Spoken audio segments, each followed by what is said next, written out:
Professor Zelda liked to begin the Thermopylae Station lecture the same way every year. With certainty, the amphitheater-style hall dimmed as the ceiling lights softened to a twilight glow. Rows of students Celian, Keelfin, Falerian, and half a dozen other species whose names Zelda could pronounce.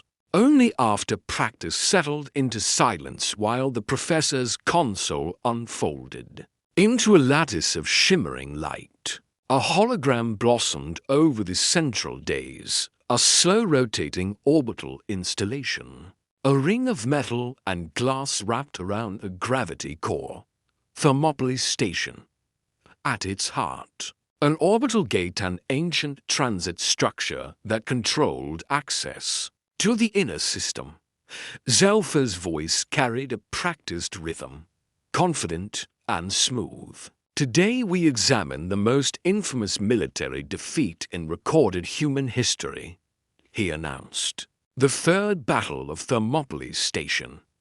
96 days of siege. 3,000 human defenders against a Krellian invasion force of 200,000.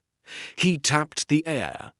The station models split open to reveal corridors, choke points, bulkheads, and the broad spokes leading to the gate hub. Red markers swarmed like ants across the outer ring.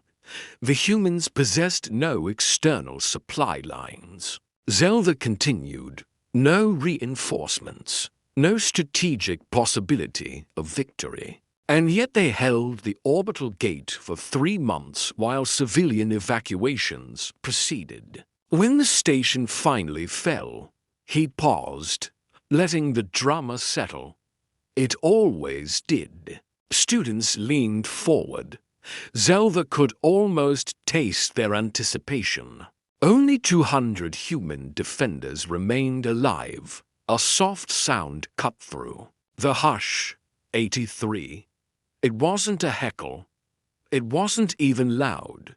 It was simply certain. Spoken as calmly as someone correcting a mislabeled chemical vial. Zelda blinked his secondary eyelids and turned toward the back rows. A human stood there beside a maintenance cart. He had paused mid-mop, one hand resting on the handle as if the motion had frozen in place. He wore the grey coveralls of campus custodial staff, sleeves rolled to the forearms. A name tag glinted on his chest. Graves' no first name, his gaze was fixed on the hologram, and his expression tight. Unreadable sent an unpleasant prickle along Zelda's sensory ridges. I'm sorry, Zelda said, keeping his tone polite. Did you say 83? 83 defenders remained alive when the station fell, the janitor repeated. Not 200. The records are wrong. A ripple moved through. The students, Keelfin's tendrils lifted in mild surprise. An alien's crest flared. Humans, too, in the front rows exchanged amused glances, expecting some joke from an older staff member. Zelda angled his head. Maintenance worker, Graves, is it? You are interrupting a lecture. Graves didn't flinch. I know. And you claim the historical records are incorrect because? Because I was there, Graves said. And his voice did something odd, went flat in a way that made it harder to argue with. Not easier. I held the western gate. Silence dropped like a sealed bulkhead. Zelda felt his stomach sack tighten. That battle occurred 347 years ago, he said carefully. You are suggesting you are over 3 centuries old. Graves set his mop against the cart as if he'd just finished a task. Then he started walking down the aisle toward the front, steps unhurried, shoulders loose. The hall was so quiet. That the soft scuff of his boots sounded loud. "I am 412 years old," he said. "I was 27 when Thermopylae Station was besieged. I held the western gate with 47 other soldiers for 96 days. At the end, 9 of us were still alive. I am the last one left."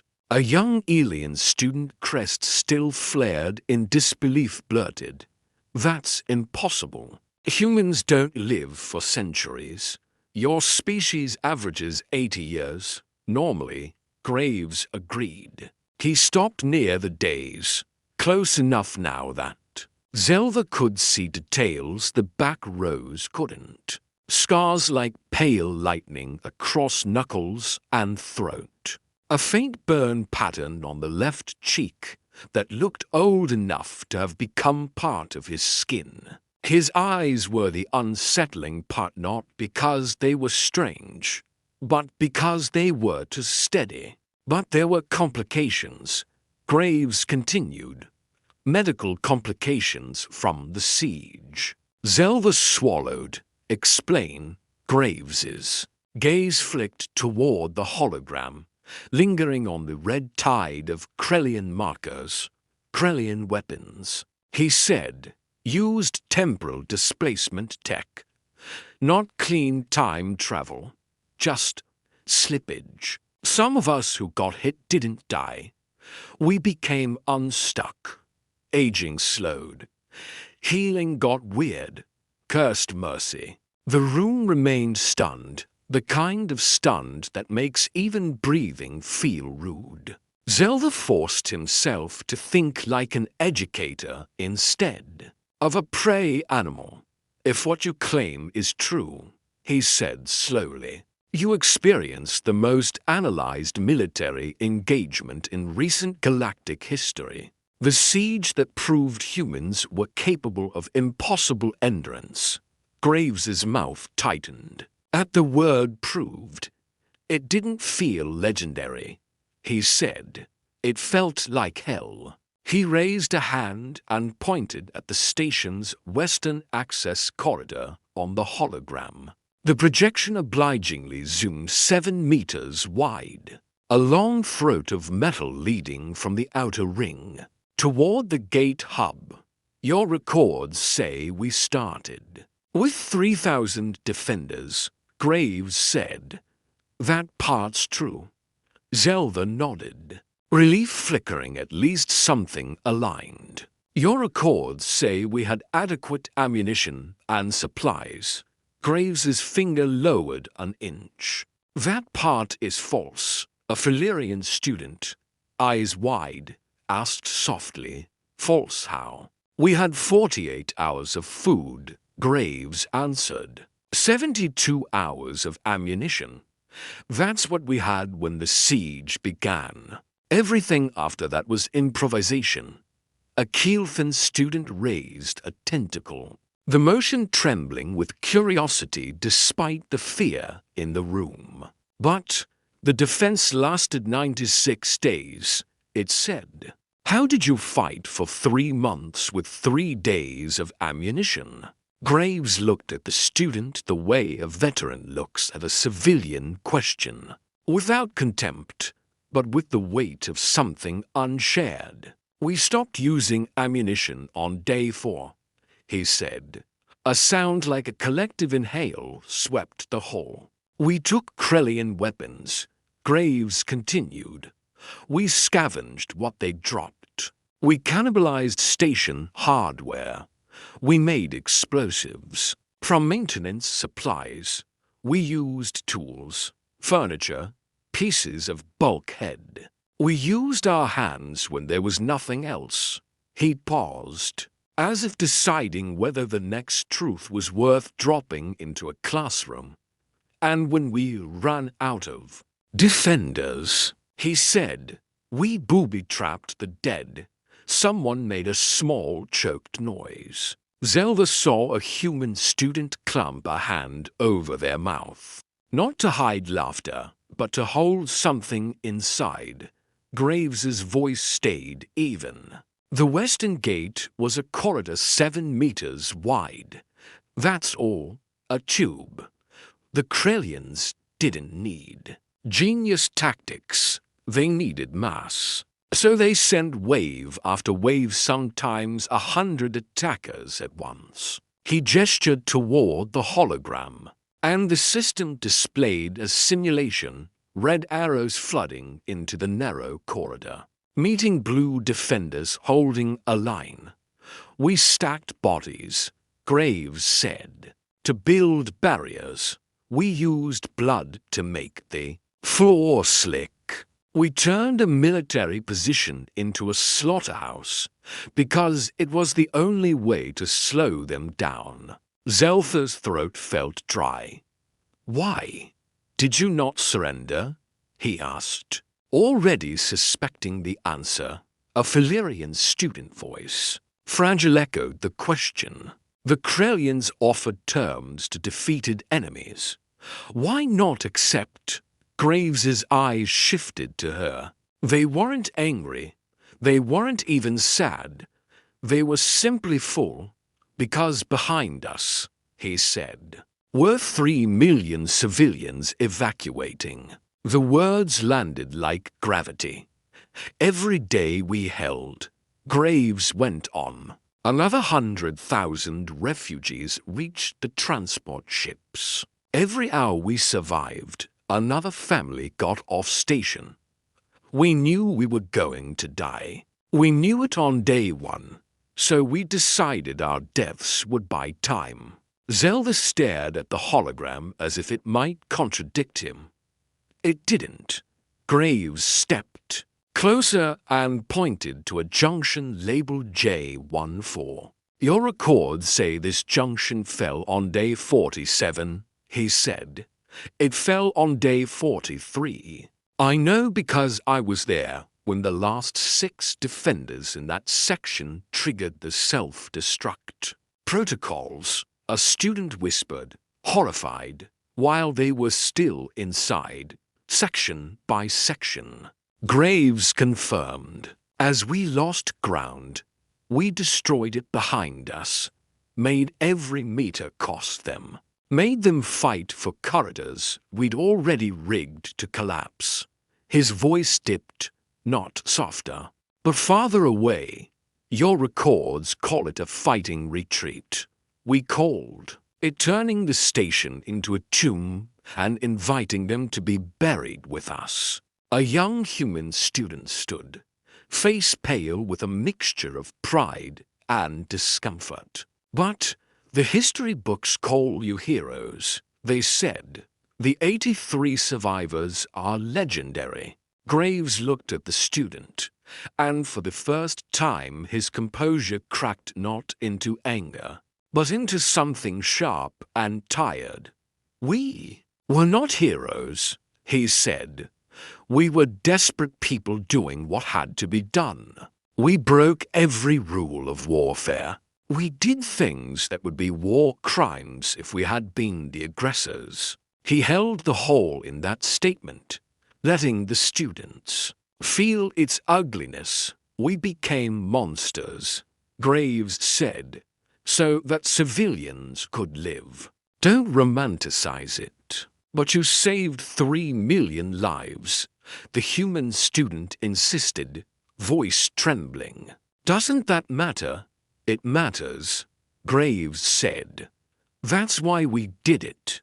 Then, like a blade turning, he added, we killed more Krellians. Then that in 96 days, I personally killed hundreds, maybe thousands. I stopped counting after the first week. I stopped feeling after the second. The hole felt colder. By the end, Graves said, I wasn't human anymore. I was just a weapon that refused to break. Zeltha's hands hovered above his console, unsure whether to dismiss the hologram or keep it. It felt obscene now. This clean academic display of neat arrows and tidy casualty estimates.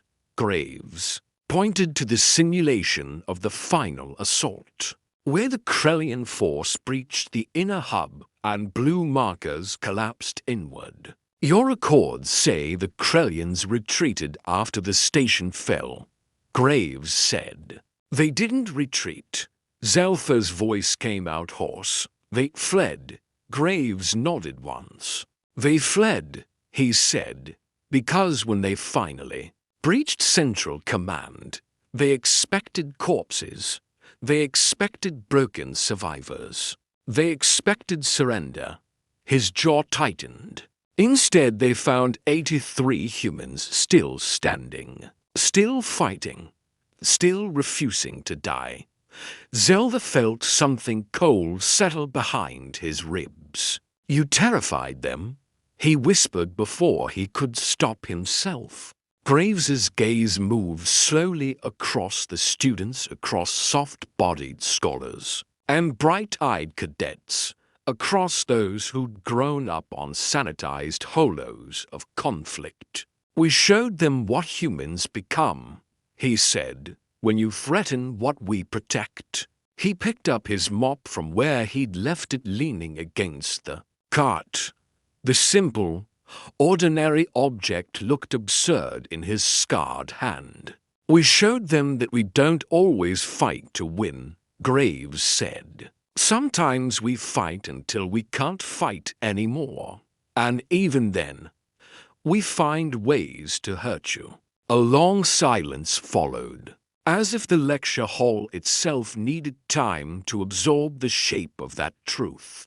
Graves adjusted his grip on the mop handle, turning away from the hologram as though it were a window he'd already stared through too many times. Zelda found his voice again, smaller now. If you lived through that, he said, why? Why are you here? Why clean floors instead of teaching? Graves finished for him, the word edged with something like bitter humor. Commanding, giving speeches, signing holobooks. He shrugged, and it wasn't a casual gesture. It was the shrug of someone who had set down entire worlds and refused to pick them back up. Because what I lived, Graves said, shouldn't be taught as tactics or strategy or inspiration. He glanced at the students one last time. It should be taught as a warning. Zelfa's throat worked. A warning to whom? Graves's eyes hardened not in cruelty, but in certainty. To anyone who thinks cornering humans is safe, he said, never put us in a position where our only options are die fighting or die running, because we will always choose to fight. His voice dropped, quiet enough that the students leaned in without realizing they'd moved. And we will make you regret forcing that choice. Then he turned and walked back up the aisle to his cart. He dipped the mop into the bucket, as if the interruption had been no more than a brief pause in routine. Water sloshed. The sound was painfully normal. No one spoke. No one even shifted in their seat. Professor Zelda stood at the dais, staring at the hologram still floating above him, this tidy, academic version of a nightmare. He felt suddenly ashamed of every dramatic pause he'd ever used in describing it. He reached out with trembling fingers and dismissed the projection. The station vanished into darkness. Class, technically, was still in session. Questions had piled up behind every student's eyes. Zelda knew he should guide them, contextualize, restore structure. Instead, he found himself saying, "That will be all for today."